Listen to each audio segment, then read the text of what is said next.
Hey, what's going on, people? This is N.9 introducing an audio commentary for Cecil for WCReplays.com. Enjoy. I like how he pronounced my name. Anyways, that was a intro by N9 here. Welcome, guys. This is Cecil bringing to you once again another audio. Today we have a Night Elf mirror match against it's me versus JNG Adiro, a level 50 player on Azeroth. And let's get this audio paused at the 15-second mark at the 1x speed. Now today I'm going to be showing you guys two very common Night Elf strategies and certain things to do versus what you see. There are two major things going down in the format right now. By format I mean just the popular strategies and what's well known and what's played all around. That would be Potom hunts, you know, double Ancient of War, Potom hunts, standard thing, the thing that I am known for, massing the living crap out of hunts, and there is the Demon Hunter tech. So I'll show both of you guys sort of the variation in between this game and some other games that I can mention to you guys, so hopefully you guys will get a better grasp on Night Elf Mirror. So 15 seconds, 1x speed. I hope you guys are at that mark because I am going to unpause this in a couple seconds here. So if you're not at that mark, don't worry, pause the audio, get to that mark, and then unpause when you're ready to go. So for those of you who are ready, I am very proud of you because you are doing what you are supposed to be doing. So let's get this unpaused in 3 seconds. 3, 2, 1, unpause. Okay, we're off. Let me turn the background sound off so you don't hear all the stuff in the back. Okay, simple enough, starting with your altar, Moonwell, basic thing here. I put it out a little bit because you will see as the game progresses how that sort of goes to benefit me. I have not seen any other players in the replays that really puts their altar out very far how I do. I guess it's just the force of habit since Reign of Chaos. To be honest, it has its advantages and disadvantages. Disadvantage, of course, is if you lose a hero, they're just going to focus your altar that's way up front. But in the beginning of the game, the part that I like to hold out on, it helps, and it also helps bar off your base. And usually the way that I play is if they're already in my base and they already have access to my altar like that, chances are the game is already over. But who knows, there are the exceptions, and we can go on over and over and over about altar placement, but I'm not doing frickin' replay. I mean, doing an audio just to tell you guys about putting your altar down. Nah, we'll not do that. So, anyhow, Adiro is moving along with his base as well. He also has a brilliant structure for his base. Makes it to where it's very hard for me to reach in. Also, when he does place the Ancient Protector down that is usually placed during attack, he has a very nice pocket to put it in, right under that Ancient of War and right of the Moonwell underneath it. And he actually does put it there, and it does a great job. Building placement for me, I decide, here's a mistake that I make, I decide to get my Ancient of War, my second AOW first before my Moonwell. Sometimes, by the way that it's timed, if you get your Moonwell first before your second AOW, or if you get your AOW first before your Moonwell, either way, it's going to mix in fine. And the problem is, though, if you make your Moonwell, like right now, how I am, when his Demon Hunter comes in, he's going to start attacking my Moonwell. But if it was the other way around, he would start attacking my Ancient of War, and the Ancient of War would go down. So either way, it's kind of a lose-lose situation that I'm facing, and I figured it would be a lot better to lose an Ancient of War, Moonwell, than it would be for an Ancient of War, because you don't lose as much resources when you cancel the construction. It's a little bit, but every little bit counts. So yeah, he's just going frickin' ballistic on me here, destroying Moonwell after Moonwell. I would have a Moonwell completed right now, and I could start pumping out some hunts out of these Ancients of War, but as you can see, he is doing an excellent job taking out all of this stuff. I'm trying to bring some Wisp down, maybe it'll complete? No. But, boom, TP's out at a perfect time. Excellent town portal by Adiro. I hope I'm pronouncing that name right. I don't want to do the N9 intro and pronounce a name wrong here. But hell. I don't know. So I'm just going to move around. Once the second that happens, I want to run to his base and kind of reverse the pressure, because I am expecting him to creep. And sure enough, he is. And I do not know why he didn't shadow meld that archer, because that just cost him an archer. He's moving on his second archer, but he's just going to move out of the way a little bit. He got his item. He's happy. Heals up that archer. And as you can see right there, awesome placement with the Ancient Protector. I'm going to try to do the same thing he did, but the mistake I made is that I didn't run right about now. I should have kind of did the little calculation with the timing there, but I shadow melded. The advantage that I got with that, I at least held him in the base where I wanted him to be, just for a little while, but he's going to go ahead and eventually pull off a surround. While he does that, I'm focused into my base, and I'm just making some hunts. And I'm just going to do some across-map creeping. Simple enough. Get some good stuff. Because I'm sort of expecting at this point right now that I looked at the health of my priestess, and I realized, alright, if I try to run out now, chances are with all the damage added up, think about it, you got 3 archers, and the demon hunter will probably get 1 hit on you. And that would probably amount to about 100 damage, and at the time I would have been below 50, and the mana burn would have probably hurt. I'm not sure, but I really don't want to take the chance. So for now, I'm just gonna go ahead and creep. But here's the thing: I didn't pay attention to that DH, and I could have just attacked that wisp. But I don't know. I suppose the Ancient Protector would have brought it below that 50 mark too. So anyhow. Sucks for me. Oh well. Oh well. Here we go. Once you are close to the 40 mark, at around 37 out of 40, when he is going to tech, this is what I usually do. I usually start to make some glaive throwers. Ever since I saw the replay of Beef on a Stick beating Quasi with mass glaives, you should have seen it. It was frickin' hilarious.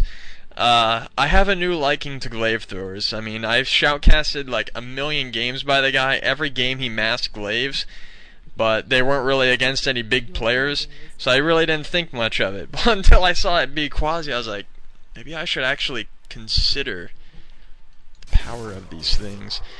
But I won't mass glaives. I got a considerable amount, because you'll see in a little bit how it really helps you out. So I'm going to clear these creeps because I looked at the orange creep. I didn't see him creeping over there.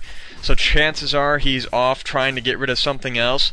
And at this point in the game, I'm thinking maybe he got his second hero already and he's worried about a different portion of the map. Because otherwise, he would probably be creeping the orange right now. Because that'd be some good items for him to get. So I took a risk and succeeded. Got the merchant shop, got rid of that. The creeping of this shop is very important. Either player creeping it is fine. What matters is that I can get these double scrolls.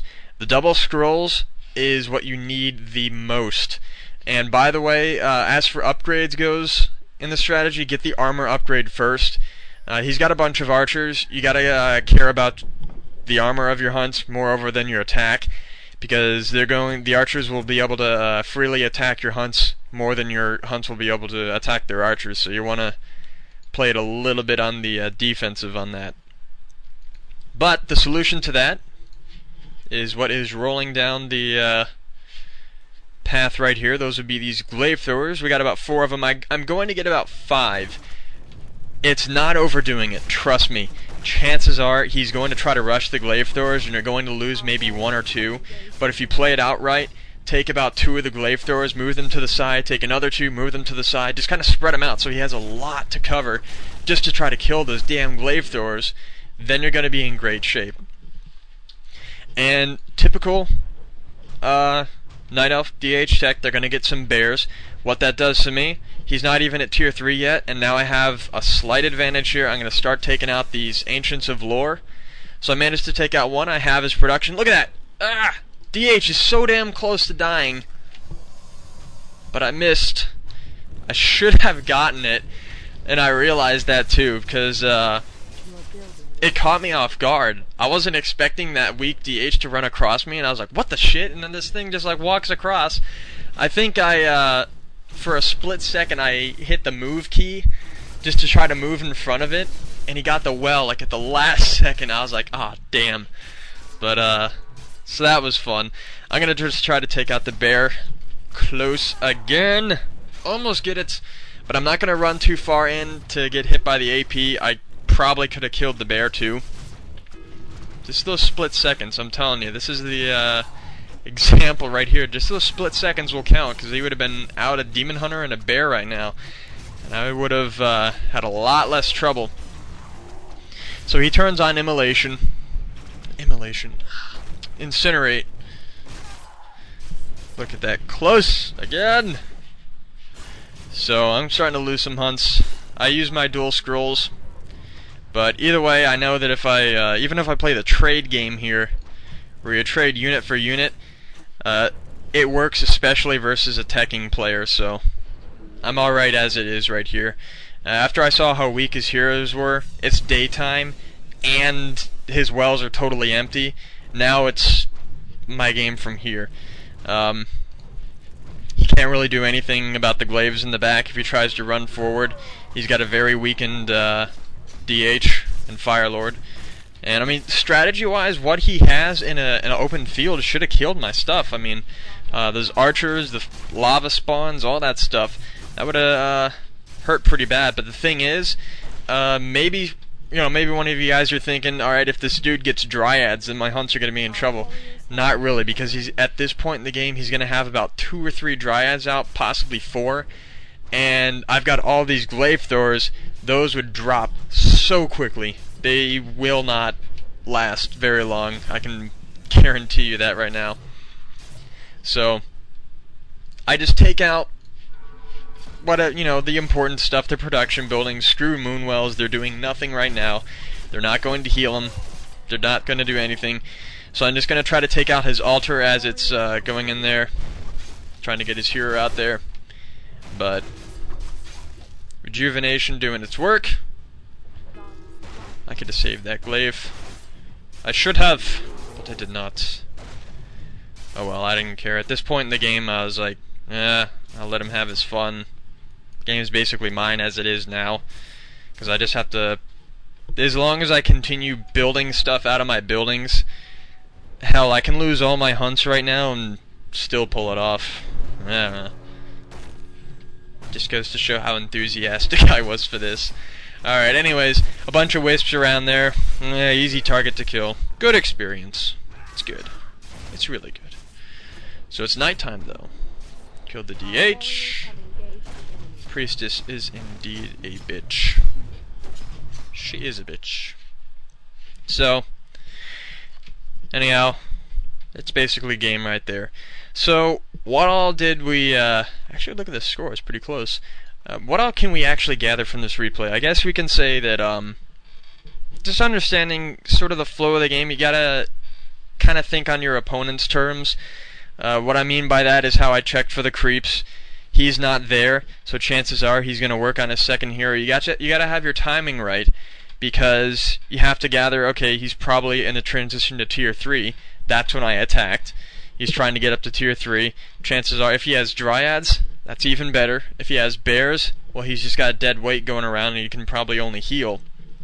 But he did do an excellent job at healing, which was very good. It saved his DH a couple times, some of his units. So he did good. He played very good. Actually, I think his micro was probably a little bit better than mine in this replay. So it's just a strategy advantage that I can show you guys. Anything that techs, I would highly suggest. Well, Potom Hunts obviously is the tier 1 strat that Night Elf get. What I would suggest, though, is to get a lot of those glaives, because when he's sitting in his base at that tier 3, you have to attack at that time. If you attack at any other time, if you try to attack too soon, you're going to have too little amount of glaives, possibly too little amount of hunts, and you won't have those scrolls. Or if he sees 1 or 2 glaives, it's very tempting for that player to run out there and to just take down that one glaive, maybe two. It won't be very hard for them to do. So you want to have at least 4, I would say. 3 is kind of pushing it. You can do it with 3, but make sure you still have some in construction. But all you have to do, just attack at that time. You have a bunch of glaive throwers. They make an ancient protector. Well, that's gonna die easily. Doesn't have a lot of hit points, and you just take it down pretty quickly. So this is the strategy I do in Night Elf Mirror. If I do see them going for possibly a tech on Twisted Meadows, if you see archers when you're going Potom hunts, I should have tried to go for an expansion, but I just kind of rushed the game, and I was fortunate with that. If you see archers, if you see a Night Elf go archers and you've got Potom hunts, fast expand. Just expand quickly. When you can probably expand when you have a Potom and 5 hunts on Turtle Rock, and you can expand with a Potom and 4 hunts. No, Potom and 5 hunts. Yeah, on Twisted Meadows. You can clear out the orange creeps with a Keeper and 4 hunts on Meadows. That's right. But you got to have an additional hunt for those. You can do that. This is if you see archers, and if you want to make the game a tiny bit longer, yeah, go for it. Try to go for an expansion. And plus, it's if that attack onto the base fails, it's an excellent security thing right there, because what you should do, just say that attack fails, right? Go to the base, you attack, he somehow kills those glaive throwers, kills your hunts, which should be no problem for that player with the archers that he has. Well, what you can do with the expansion, make a 3rd Ancient of War. You won't have time to tech up quickly to get some dryads out. You're just gonna have to match a lot of hunts versus their bears, and you gotta have some glaive throwers to go along with it.